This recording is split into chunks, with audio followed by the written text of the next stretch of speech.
subscribe, like, and share. Inggris adalah induk dari segala kejahatan dunia hari ini. Siapa yang memberikan tanah Palestina itu ke Israel? Palestina dijajah oleh Inggris, dan Inggrislah yang memberikan tanah itu kepada Israel. Israel memang sudah lama ingin punya negara. Sultan Abdul Hamid tidak mau menjual Palestina dengan kepingan-kepingan emas. Dia takut kepada Allah Subhanahu wa Ta'ala. Apa yang terjadi dengan Sultan Abdul Hamid? Sultan Abdul Hamid digulingkan, hartanya dirampas, anak cucunya dibunuh. Lalu kemudian negeri itu pun terbebas dari khalifah. Siapa yang melakukannya? Yang melakukannya Mustafa Kemal Atatürk, orang terzolim yang sudah menghancurkan kekuasaan Islam.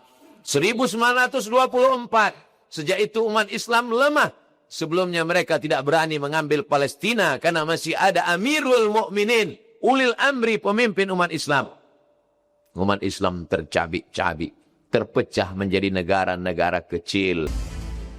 Alhamdulillah, wassalatu wassalamu ala Rasulillah, Sayyidina wa Maulana Muhammad ibn Abdillah wa ala alihi wa sahbihi wa man tabi'ahu wa mawala.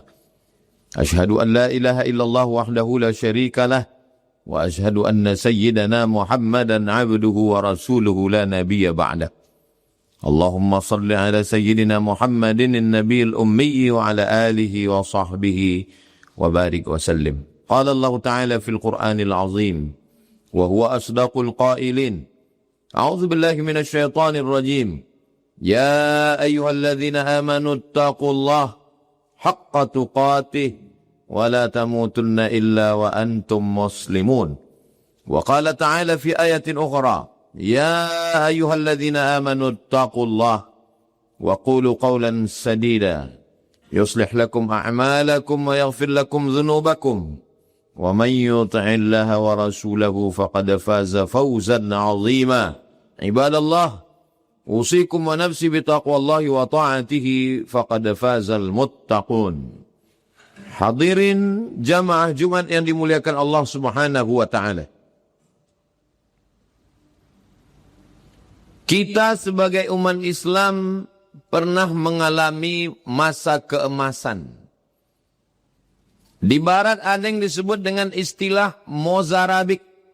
Mozarabik artinya orang-orang barat Eropa yang bangga mengikut tradisi Arab Islam. Itu makanya di Andalusia 700 tahun lamanya Islam berkuasa di Andalusia. Dan arsitektur bangunannya adalah arsitektur bangunan Islam. Bahkan terjaga, terpelihara sampai hari ini. Panglima besar mereka bernama Richard the Lionheart. Richard berhati singa. Dialah panglima perang sekutu. Ketika sampai di Palestina, dia terkena penyakit demam. Lalu berbaring di dalam kemah. Tiba-tiba di tengah malam, datang seorang laki-laki berjubah dengan wajah tertutup, mengendap-endap dan sampai ke kemahnya. Laki-laki itu bernama Salahuddin Al-Ayyubi. Salahuddin Al-Ayyubi dengan mudahnya menembus barisan-barisan militer penjaga. Dan dia sampai ke dalam kemah. Kata Salahuddin, kalau aku mau membunuhmu Richard, kau sudah mati malam ini. Tapi aku bukan banci. Aku seorang panglima perang.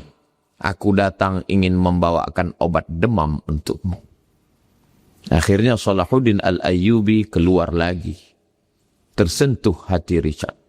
Dan pada akhirnya pasukan Richard kalah. Palestina digenggam umat Islam. Apa yang terjadi ketika Palestina dikuasai umat Islam? Lonceng-lonceng gereja Ortodoks Timur tetap tegak berdiri. Tidak ada yang terganggu. Orang Yahudi bebas melaksanakan ibadah. Karena kita memiliki ajaran wala ana abidum ma'abattum wala antum abiduna ma'abud lakum dinukum waliyadin. Lalu kemudian ketika Romawi Timur berpusat di Konstantinopel dengan raja-rajanya begitu bangga, hebat. Sampai akhirnya ada seorang anak laki-laki dibawa oleh gurunya berziarah ke makam sahabat Nabi. Sahabat Nabi itu bernama Abu Ayyub Al-Ansari. Abu Ayyub Al-Ansari adalah orang yang meminjamkan rumahnya untuk satu rumah dengan Nabi Muhammad SAW ketika peristiwa hijrah dari kota Makkah ke Yathrib yang berubah menjadi nama Al-Madinah Al-Munawwarah. Lalu kemudian Abu Ayyub Al-Ansari mendengar hadis Nabi, la taftahunnal Qastantiniyah. Kamu akan merebut membebaskan Konstantinopel. Wala ni'mal amiru amiruha. Panglima perangnya panglima perang terbaik. Wala ni'mal jaishu dhalikal jaish. Pasukan perangnya adalah pasukan terbaik. Ketika berumur 80 tahun, Abu Ayyub Al-Ansari mengikuti pasukan kaum muslimin untuk merebut Konstantinopel. Tapi takdir belum berpihak, mereka belum mampu. Dan akhirnya Abu Ayyub Al-Ansari dimakamkan di Konstantinopel. Kuburnya di bawah pohon kayu rindang yang sampai hari ini masih banyak dikunjungi orang untuk berziarah. Datanglah seorang guru bernama Agha Syamsuddin, membawa muridnya yang berumur 19 tahun, berziarah ke makam itu dan berkata, orang ini dulu berjihad umur 80 tahun. Dan engkau masih muda belia. Anak muda itu termotivasi, dididik oleh seorang ulama. Akhirnya dialah yang merebut Konstantinopel. Dia tidak merubah nama kota itu dengan namanya. Dia merubah nama kota itu dengan nama Islam. Konstantinopel berubah menjadi nama Istanbul, kota Islam. Begitulah umat Islam ketika dia punya kekuasaan. Wa ma arsalnaka illa rahmatan lil alamin. Tidaklah kami mengutus engkau melainkan menjadi rahmat bagi semesta alam. Tapi kemudian apa yang terjadi? Ketika umat Islam terlena, lalu kemudian tertidur. Ketika dia tertidur, lelap, terlupa, sibuk dengan khilafiyah, sibuk dengan masalah-masalah yang kecil remeh-temeh, persaudaraan hancur, kekuatan hilang. Akhirnya umat Islam terusir dari belahan barat. Umat Islam cuma punya dua pilihan, murtad atau meninggalkan Andalusia. Akhirnya sebagian umat Islam meninggalkan Islam. Mereka terpaksa. Lalu kemudian sebagiannya lari ke Maghribi. Sampai hari ini tidak boleh dikumandangkan azan di masjid-masjid tua yang ada di Andalusia, yang ada di Spanyol. Masjid-masjid dijadikan sebagai museum. Masjid-masjid hanya tinggal sejarah. Batu-batu tua bertuliskan kaligrafi ayat Quran yang indah dengan mihrab berlapiskan emas menjadi sejarah bahwa umat Islam pernah berkuasa. Hari berganti, musim berubah. Mereka mulai berdatangan menjajah umat Islam. Lalu kemudian mereka meninggalkan negeri jajahannya. Spanyol datang ke Maluku. Kesultanan Tidore dan Ternate mereka jajah.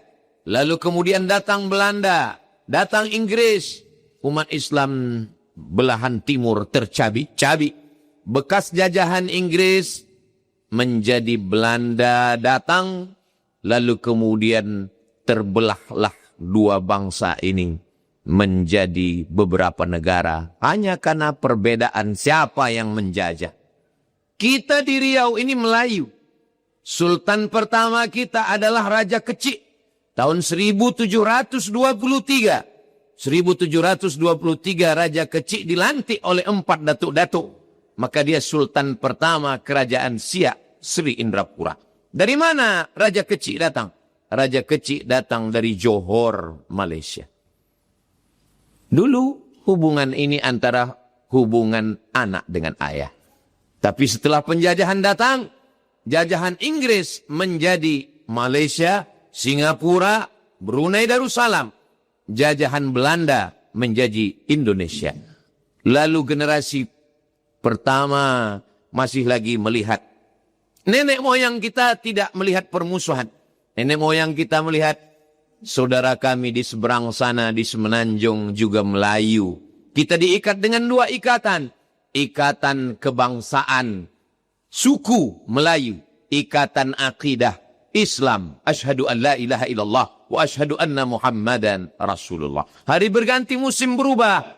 Sampai masa ayah kita, jarak menganga makin jauh. Sampai generasi kita, dan sekarang generasi anak-anak kita yang tidak mengerti sejarah. Caci maki, sumpah serapah di media sosial, hanya karena sepak bola dan perebutan hak paten, tradisi, dan lain sebagainya. Padahal kita dulu sesuku, sebangsa, seagama. Datang penjajah-penjajah kafir, Davide et Impera, yang obok-obok, yang mengadu domba bangsa. Apa yang mereka tinggalkan dari penjajahan ini? Konflik perbatasan. Perbatasan antara Malaysia dengan Thailand, yang sampai hari ini tidak pernah selesai. Kerajaan itu kerajaan Melayu Patani namanya.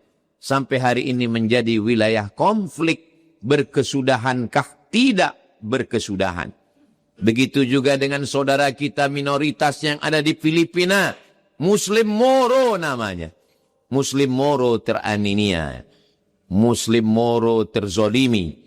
Muslim Patani teraniaya. Semua perbatasan-perbatasan yang ditinggalkan penjajahan Eropa teraniaya. Antara Malaysia dengan Thailand, Fatani. Ulama-ulama besar. Salah satunya adalah Syekh Daud Al-Fatani, mursyid tarekat Sattariyah. Makamnya di samping makam sahabat Nabi Abdullah bin Abbas di kota Taif. Di dekat pintu Taif ada masjid Abdullah bin Abbas. Di samping masjid itu makam Syekh Daud Fatani. Murid-muridnya menyebar ke Nusantara. Tapi kampung halamannya sekarang menjadi wilayah perebutan. Dijajah oleh Siam yang sekarang berubah menjadi Thailand, negeri Thai. Begitu juga dengan saudara kita kaum minoritas yang ada di Moro, di Filipina. Begitu juga yang terjadi antara perbatasan India dengan Pakistan. Ada yang disebut dengan Kashmir. Kashmir surganya dunia. Tapi menjadi wilayah konflik. Siapa yang meninggalkan? Yang meninggalkannya adalah Inggris. Inggris adalah induk dari segala kejahatan dunia hari ini. Siapa yang memberikan tanah Palestina itu ke Israel? Palestina dijajah oleh Inggris, dan Inggrislah yang memberikan tanah itu kepada Israel. Israel memang sudah lama ingin punya negara. Israel tidak pernah punya negara di dunia ini. Mereka tersebar ke seluruh dunia. Datang seorang laki-laki bernama Theodor Herzl. Dia melihat ada negara bernama Serbia yang dulu menghantam Bosnia Herzegovina. Dia ingin Israel juga punya negara seperti Serbia. Lalu dia datang kepada Sultan Abdul Hamid, penguasa Turki. Dia bawakan 300 keping duit emas. Sultan Abdul Hamid tidak mau menjual Palestina dengan kepingan-kepingan emas. Dia takut kepada Allah Subhanahu wa taala. Apa yang terjadi dengan Sultan Abdul Hamid? Sultan Abdul Hamid digulingkan, hartanya dirampas, anak cucunya dibunuh. Lalu kemudian negeri itu pun terbebas dari khalifah. Siapa yang melakukannya? Yang melakukannya Mustafa Kemal Atatürk. Orang terzolim yang sudah menghancurkan kekuasaan Islam. 1924. Sejak itu umat Islam lemah. Sebelumnya mereka tidak berani mengambil Palestina karena masih ada Amirul Mukminin, ulil amri, pemimpin umat Islam. Umat Islam tercabik-cabik, terpecah menjadi negara-negara kecil, dihancurkan dengan senjata. Negeri yang kecil-kecil tadi tinggal hanya beberapa orang di surau, langgar, dan musola. Dan di musola itu pun lagi diadu domba dengan masalah khilafiyah. antara usolli dengan tidak usolli, antara kaki celana menutup mata kaki atau tidak, antara kunut subuh atau tidak, antara zikir jahar atau tidak, antara tahlil atau tidak. Siapa punya kerja? Ini adalah kerja-kerja orang-orang kafir ingin melemahkan umat Islam. La tanaza'u, jangan kamu berkelahi. Fatabshalu, kamu akan gagal. Wa tadhhaba rihukum, kamu akan kehilangan semangat. Puncak daripada kelemahan umat Islam adalah ketika kiblatnya dirampas. 2 juta orang merana, mati kelaparan. Gambarnya ditonton setiap hari. Tapi umat Islam tidak bisa berbuat apa-apa. Negeri yang diberi Allah Ta'ala minyak, diberi gas, kaya raya, bukannya menolong dan membantu, malah mengundang Trump, memberikan pesawat mewah, memberikan uang, dan uang itu dari hasil jamaah haji Indonesia yang berkunjung ke Baitullah. Kita sampai pada titik terlemah umat Islam hari ini. Dan tidak ada satupun mereka yang berkoar-koar, yang berani berteriak, membid'ah-bid'ahkan. Tidak ada satupun mereka yang berani berkata-kata bahwa perbuatan itu salah. Kenapa? Karena mereka didoktrin untuk taat dan patuh kepada pemimpin walaupun salah. Salah pemimpinnya itu. Tapi tidak pernah dia ribut. Dia hanya meributkan orang tahlil. Dia hanya meributkan orang maulid. Dia hanya meributkan orang barzanji. Dia hanya berani berteriak kepada umat Islam. Inilah yang terjadi hari ini. Umat Islam sampai pada titik terlemah. Apa yang bisa kita lakukan? Perbuatan terlemah yang bisa kita lakukan hanya bisa mengirim 1 rupiah, 2 rupiah dari uang yang halal melalui lembaga yang resmi Basnas, Badan Amil Zakat Nasional Republik Indonesia, membelikan mereka selimut. Karena bulan Desember, Januari dinginnya setengah mati. Menggalikan sumur bor. Karena sumur mereka sudah ditutup dengan cor semen oleh tentara Israel. Membukakan sekolah. Rumah sakit Istiqlal yang dibangun Indonesia hancur rata dengan tanah. Tapi kita umat Indonesia Muslim tidak pernah berputus asa. Pisang emas bawa berlayar, masa sebiji dalam peti, hutang emas dapat dibayar, hutang budi di bawah mati. Karena yang pertama mengakui kemerdekaan Republik Indonesia adalah Mesir. Jamaluddin Salahuddin Al-Ayyubi dulu. Lalu kemudian Gamal Abdul Nasir dari Mesir. Tapi kemudian negara-negara Arab itu mau mengakui kemerdekaan Indonesia. Karena Mufti Husaini dari Palestina menggalang persatuan. Mereka dulu mendukung kemerdekaan kita. 80 tahun sudah. Apa yang kita lakukan untuk Palestina? Paling tidak kita sadarkan anak-anak kita. Tontonkan penderitaan anak Palestina kepada anak-anak kita. Perlihatkan penderitaan mereka kepada anak-anak kita. Dan yang paling ringan adalah menggerakkan anak lidah dalam setiap solat. Kumandang doa. Ad-doa usilahul mu'min. Doa senjatanya orang beriman. Kenapa kita dihidupkan Allah di zaman ini? Kalau kita hidup di zaman Salahuddin Al-Ayyubi, kita tidak dituntun. Kalau kita dihidupkan di zaman Muhammad Al-Fatih, kita tidak dituntun. Kita dihidupkan Allah tahun 1447 Hijrah. Kita akan diminta tanggung jawab di hadapan Allah. Apa yang kau lakukan ketika saudaramu teraniaya? Apa yang bisa kita jawabkan nanti di hadapan Allah Subhanahu wa ta'ala. Barakallahu li wa lakum fil Qur'anil azim. Wa nafa'ani wa iyyakum bima fihi minal ayati wa dhikril hakim. Wa taqabbala minni wa minkum tilawatahu. Innahu huwal ghafurur rahim.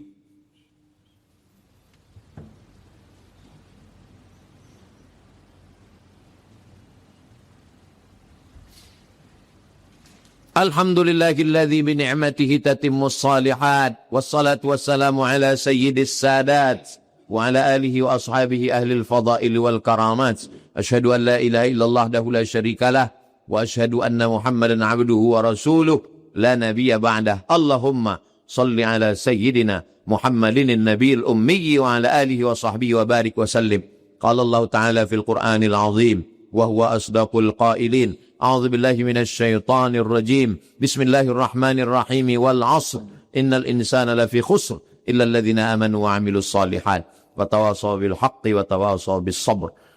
وقال تعالى في آية أخرى إن الله وملائكته يصلون على النبي يا أيها الذين آمنوا صلوا عليه وسلموا تسليما اللهم اغفر للمسلمين والمسلمات والمؤمنين والمؤمنات الأحياء منهم والأموات برحمتك يا أرحم الراحمين. اللهم انصر الإسلام والمسلمين. اللهم انصر إخواننا المجاهدين في فلسطين ودمر أعداءك أعداء الدين. اللهم شتت شملهم وفرق جمعهم واجعل كيدهم في نحورهم. اللهم زلزلهم زلزالا شديدا. اللهم دفع عنا الغلاء والوباء والفحشاء والربا والزنا والمنكر والسيوف المختلفة والشدائد والمحن ما ظهر منها وما بطن من بلدنا هذا إندونيسيا خاصة ومن بلدان المسلمين عامة. عباد الله أوصيكم ونفسي بتقوى الله وطاعته فقد فاز المتقون. إن الله يأمر بالعدل والإحسان وإيتاء ذي القربى وينهى عن الفحشاء والمنكر والبغي يعظكم لعلكم تذكرون. فاذكروا الله العظيم يذكركم واسألوه من فضله يعطكم ولذكر الله أكبر والله يعلم ما تصنعون. أقم الصلاة.